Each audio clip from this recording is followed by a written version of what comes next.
Falsafah pendidikan kebangsaan dinyatakan seperti berikut. Pendidikan di Malaysia adalah suatu usaha berterusan ke arah lebih memperkembangkan potensi individu secara menyeluruh dan bersepadu untuk mewujudkan insan yang seimbang dan harmonis dari segi intelek, rohani, emosi dan jasmani berdasarkan kepercayaan dan kepatuhan kepada Tuhan. Usaha ini adalah bagi melahirkan warga negara Malaysia yang berilmu pengetahuan, berketerampilan, berakhlak mulia, bertanggungjawab dan berkeupayaan mencapai kesejahteraan diri serta memberi sumbangan terhadap keharmonian dan kemakmuran keluarga, masyarakat dan negara. Latar belakang falsafah pendidikan kebangsaan. Pada tahun 1988, ia disebut sebagai falsafah pendidikan negara. Matlamat pendidikan telah banyak dinyatakan dalam laporan pendidikan seperti Penyata Razak, Laporan Rahman Talik dan Akta Pelajaran. Pada tahun 1996, ia dimulakan dan terbentuk falsafah pendidikan kebangsaan. Ini bagi merealisasikan hasrat melahirkan individu negara yang baik dan proses yang berterusan. Definisi falsafah pendidikan kebangsaan dapat dibahagikan kepada 3 komponen. Pertama, bentuk pendidikan. Kedua, proses pendidikan. Ketiga, matlamat pendidikan. Pendidikan di Malaysia adalah satu usaha berterusan. Ia melingkupi 3 peringkat pendidikan, iaitu peringkat awal, yang kedua peringkat sekolah dan yang ketiga peringkat lepas sekolah. Peringkat awal iaitu pendidikan secara tidak formal dan penekanan aspek-aspek perkembangan seperti pertuturan, bimbingan agama dan asuhan budi pekerti, penjagaan kesihatan dan perhubungan fizikal. Peringkat sekolah meliputi pendidikan formal di sekolah bermula peringkat prasekolah, sekolah rendah, sekolah menengah dan peringkat tinggi. Peringkat lepas sekolah, proses pendidikan yang berterusan selepas prasekolahan iaitu semasa melanjutkan pelajaran ke institusi pendidikan tinggi semasa di tempat kerja maupun dalam komuniti.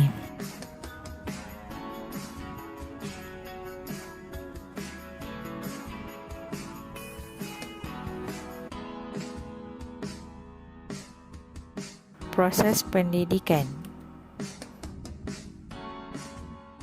Pertama, menyeluruh, menghubungkaitkan bakat, potensi dan kebolehan iaitu diselaraskan supaya tidak berlaku pertentangan antara satu sama lain.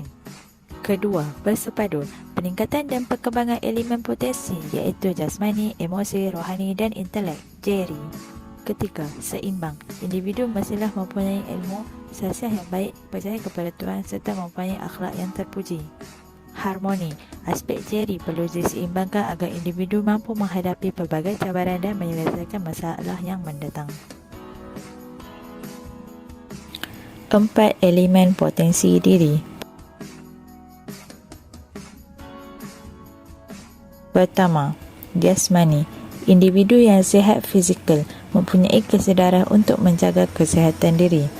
Penerapan melalui subjek pendidikan jasmani dan kesihatan serta aktiviti kurikulum seperti hari sukan dan merentas desa.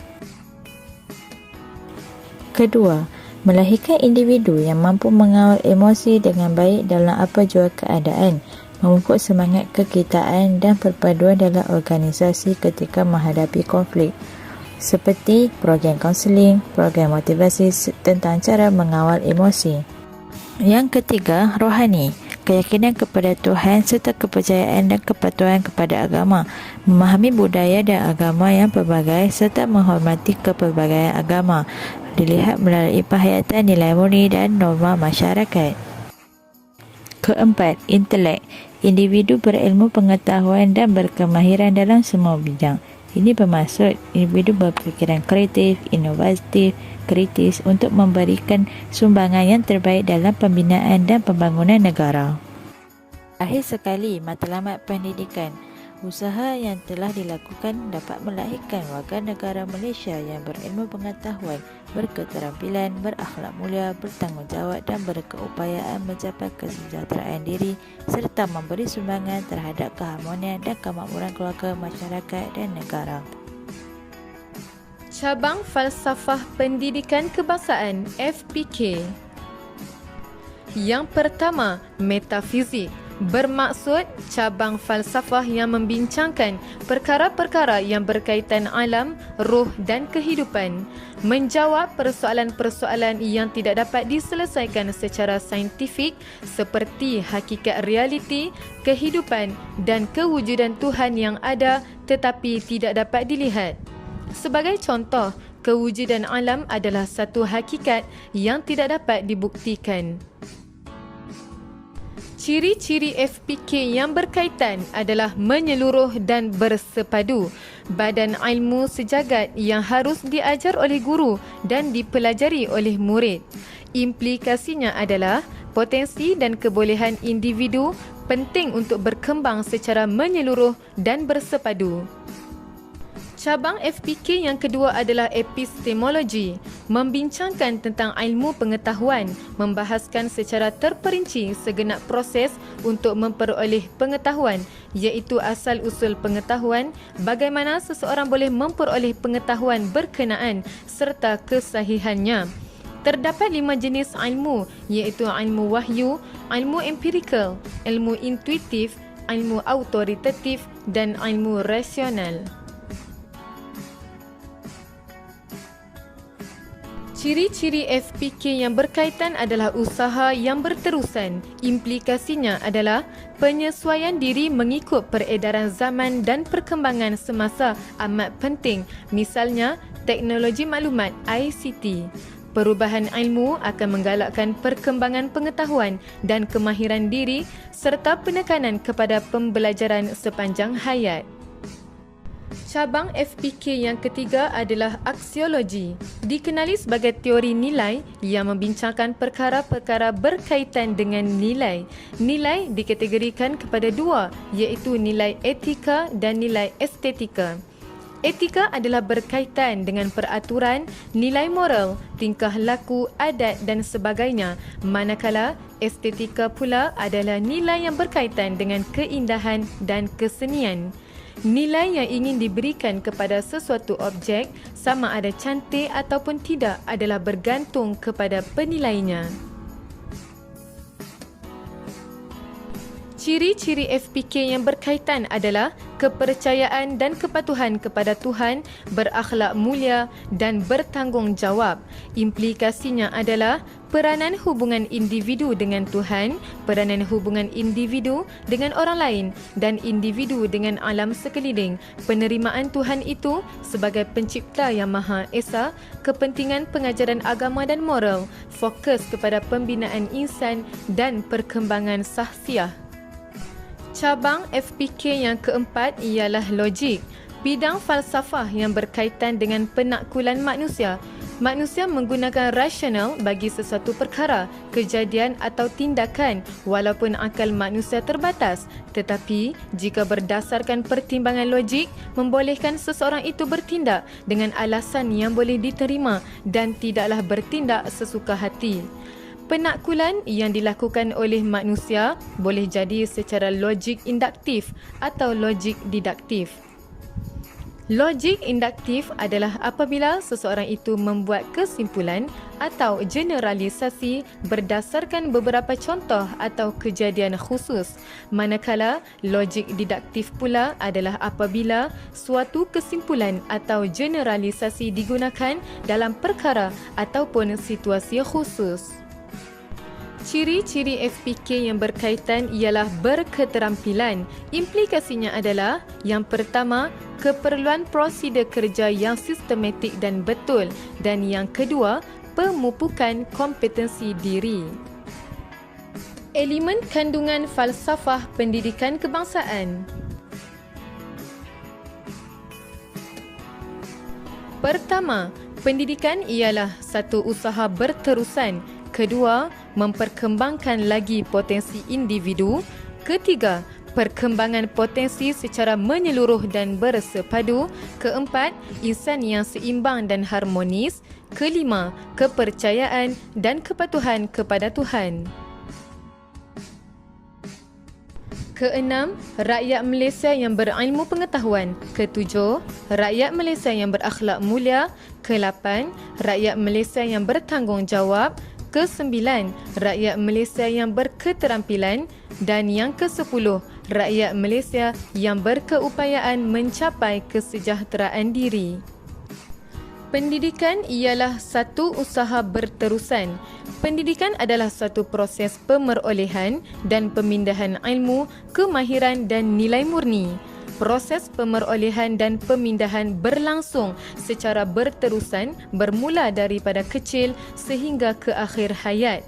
Pendidikan awal kanak-kanak amat penting untuk membentuk asas sahsiah kanak-kanak yang berada dalam lingkungan umur antara 1 hingga 6 tahun. Sahsiah yang dibentuk akan terus berkembang sepanjang tempoh persekolahan. Memperkembangkan lagi potensi individu. Potensi merupakan bakat, kebolehan atau keupayaan yang ada pada seseorang individu. Potensi dilihat dari 4 aspek iaitu jasmani, emosi, rohani dan intelek. Seterusnya, perkembangan potensi secara menyeluruh dan bersepadu. Perkembangan 4 elemen potensi adalah bagi membolehkan penguasaan ilmu, kemahiran dan nilai. Kesemua potensi hendaklah dihubungkaitkan antara satu dengan yang lain dan dikembangkan secara bersepadu, bukannya satu persatu. Perkembangan potensi-potensi ini adalah berpaksikan prinsip ketuhanan iaitu penguasaan ilmu, kemahiran dan nilai yang mana tidak boleh bertentangan dengan prinsip ketuhanan. Bagi insan yang seimbang dan harmonis pula adalah amat penting bagi individu memiliki ilmu iaitu intelek, sahsiah yang baik iaitu emosi, percaya kepada Tuhan serta mempunyai akhlak yang baik iaitu rohani dan kesihatan diri yang baik iaitu jasmani. Keseimbangan antara keempat-empat aspek di atas akan menghasilkan individu yang mampu hidup secara harmonis dengan diri dan orang lain. Kepercayaan dan kepatuhan kepada Tuhan merupakan prinsip pertama rukun negara. Mempunyai kepercayaan beragama serta mematuhi dan mengamalkan segala perintah agama adalah penting dalam mengawal diri individu. Dalam FPK, pembangunan diri individu adalah berpaksikan ketuhanan iaitu mengakui wujudnya pencipta. Mengakui manusia dan alam dijadikan oleh pencipta. Seterusnya, rakyat Malaysia yang berilmu pengetahuan. Dalam FPK, usaha melahirkan rakyat Malaysia yang berilmu pengetahuan adalah dengan mencintai ilmu pengetahuan, gemar membaca, sentiasa menambah ilmu pengetahuan, memanfaatkan ilmu untuk diri dan orang lain, berfikiran luas dan terbuka dan meningkatkan serta menyebarkan ilmu pengetahuan. Manakala rakyat Malaysia yang berakhlak mulia adalah mengetahui nilai baik dan buruk, menyedari kesan daripada perbuatan baik dan perbuatan buruk, menghayati nilai kerohanian, kemanusiaan dan kewarganegaraan, mengamalkan perlakuan baik dan menghindari perlakuan buruk, dan yakin kepada nilai-nilai murni. Seterusnya, rakyat Malaysia yang bertanggungjawab. Menyedari tugas dan tanggungjawab adalah amanah. Menyedari tugas dan tanggungjawab mesti dilaksanakan dengan sempurna. Menjalankan tugas dengan bersih, cekap dan amanah. Sentiasa mempertingkatkan daya pengeluaran, mematuhi peraturan dan undang-undang negara, berusaha untuk memajukan diri, keluarga, masyarakat, agama, bangsa dan negara.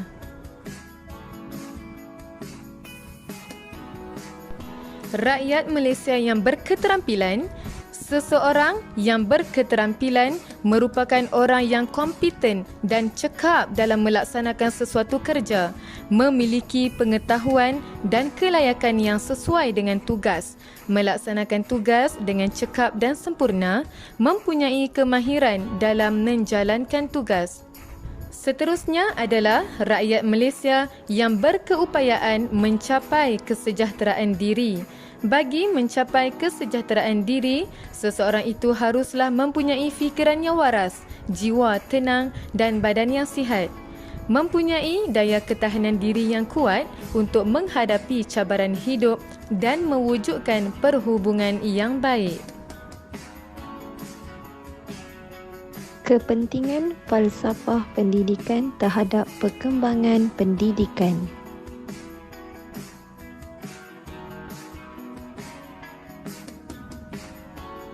Berperanan sebagai arah tuju, panduan dan bimbingan kepada sesebuah negara dalam membentuk perkembangan pelajar secara menyeluruh yang meliputi dimensi intrinsik dan dimensi instrumental atau sosial.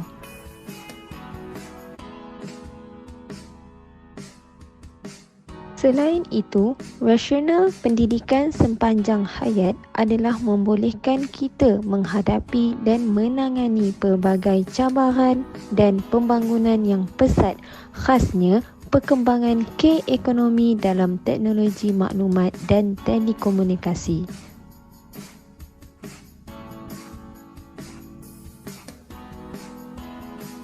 Memperkembangkan potensi individu supaya mencapai ke tahap cemerlang yang memiliki pelbagai keupayaan, bakat dan potensi seperti intelek, jasmani, emosi dan rohani. Sejak lahirnya, kebanyakan potensi adalah terpendam dalam kendiri. Falsafah pendidikan kebangsaan juga berfungsi sebagai pertimbangan asas dan prinsip untuk menentukan kurikulum, bahan pembelajaran dan strategi pengajaran dan pembelajaran. Terdapat 5 impak peranan guru ke arah mencapai matlamat pendidikan. Yang pertama, guru perlu mengamalkan kemahiran profesional untuk menghasilkan generasi yang berpendidikan, cinta akan ilmu, berkemahiran dan berakhlak selaras dengan falsafah pendidikan kebangsaan FPK. Kemahiran berfikir dan konstruktif yang mana para pelajar dididik menggunakan minda dan pemikiran aras tinggi untuk mencapai pendidikan taraf dunia. Menguasai pelbagai kemahiran generik seperti kemahiran berfikir dan mengintegrasikan teknologi maklumat dan komunikasi TMK dalam pengajaran dan pembelajaran PMP. Impak peranan guru yang kedua adalah guru sebagai pendorong pemikiran kritis dan kreatif. Ciri-ciri pengusaha yang dinamik dengan mempersiapkan diri dengan kemahiran dan berupaya berfikir secara inovatif dan kreatif. Memperkasakan lagi gaya pemikiran anak muridnya agar dapat menjana idea-idea baru yang bernas dan kreatif. Merangsang pemikiran murid dengan pemilihan teknik yang memberi ruang kepada murid untuk meneliti, mengamati dan berfikir. Impak peranan guru yang ketiga adalah guru berperanan menggilap potensi murid-murid. Sebagai seorang guru, keistimewaan yang ada pada diri murid yang perlu dicari dan digilap bukan kelemahan seseorang murid. Sesuatu yang dicari dapat menjadi manusia yang berguna untuk diri sendiri, masyarakat dan negara. Kementerian Pelajaran Malaysia (KPM) perlu memastikan kurikulum sekolah mampu memanfaatkan potensi sedia ada di dalam diri murid-murid. Impak peranan guru yang keempat adalah guru bertindak sebagai pembentukan nilai atau role model. Nilai menjadi kayu ukur mutu sesuatu perkara. Nilai yang perlu diterapkan ialah moral, agama, terminal dan instrumental.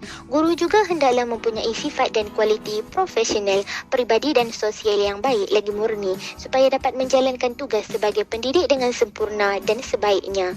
Guru yang beriltizam akan menjadi role model kepada murid-murid dan mendorong perkembangan beberapa ciri peribadi yang positif melalui amalan-amalan di dalam bilik darjah.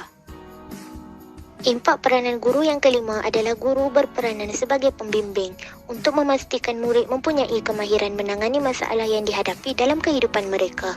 Peranan guru sebagai pembimbing dan kaunselor dalam memastikan pembangunan manusia yang berilmu dan boleh berfikir untuk membawa perubahan kehidupan manusia ke arah yang lebih selesa dan sempurna.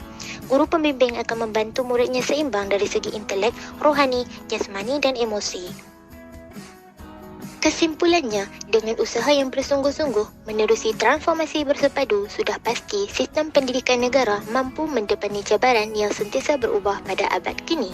Sesungguhnya, kegairahan dalam meningkatkan kualiti pendidikan seharusnya menjadi slogan dan iltizam buat warga pendidik, kerana pada bahu mereka adanya anak-anak murid yang mempunyai berbagai-bagai tahap kebolehan dan keupayaan dalam dunia persaingan di peringkat global. Harapannya, hasrat murni matlamat pendidikan dapat direalisasikan sebagai sistem pendidikan yang gemilang di dunia.